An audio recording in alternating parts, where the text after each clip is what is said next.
मोदी जी का नेतृत्व, उनकी नीतियां, उनका व्यक्तित्व, उनका चरित्र इतना विराट है। इसके पीछे उन्होंने वर्षों की साधना की है, तपस्या की है और इसी वजह से देश के लोग उन पर विश्वास कर रहे हैं। ऐसा दिख रहा है एग्जिट पोल में भी। परिणाम भी ऐसे ही इसी के आसपास होंगे, ऐसा दिखता है। लोकसभा चुनाव 2024 के लिए 1 जून को एग्जिट पोल का दिन था। बीजेपी ने इस बार दावा किया कि वे 370 सीटों पर जीत हासिल करेंगे।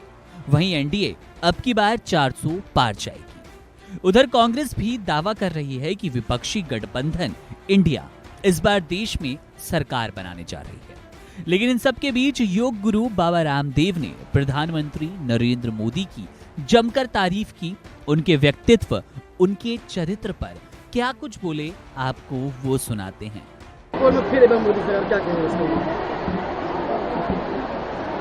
मोदी जी का नेतृत्व, उनकी नीतियां, उनका व्यक्तित्व, उनका चरित्र इतना विराट है।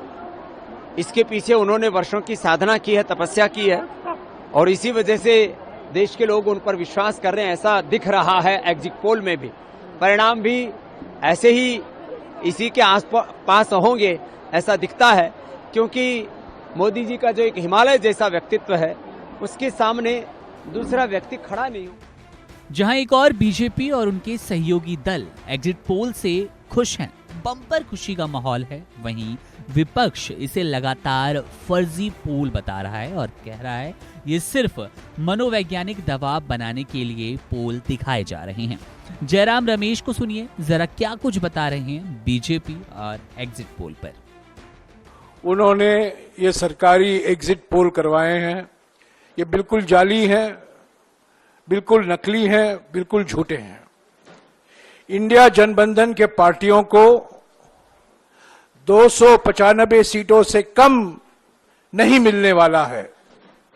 295 सीटों के ऊपर ही इंडिया गठबंधन के पार्टियों को मिलेगा।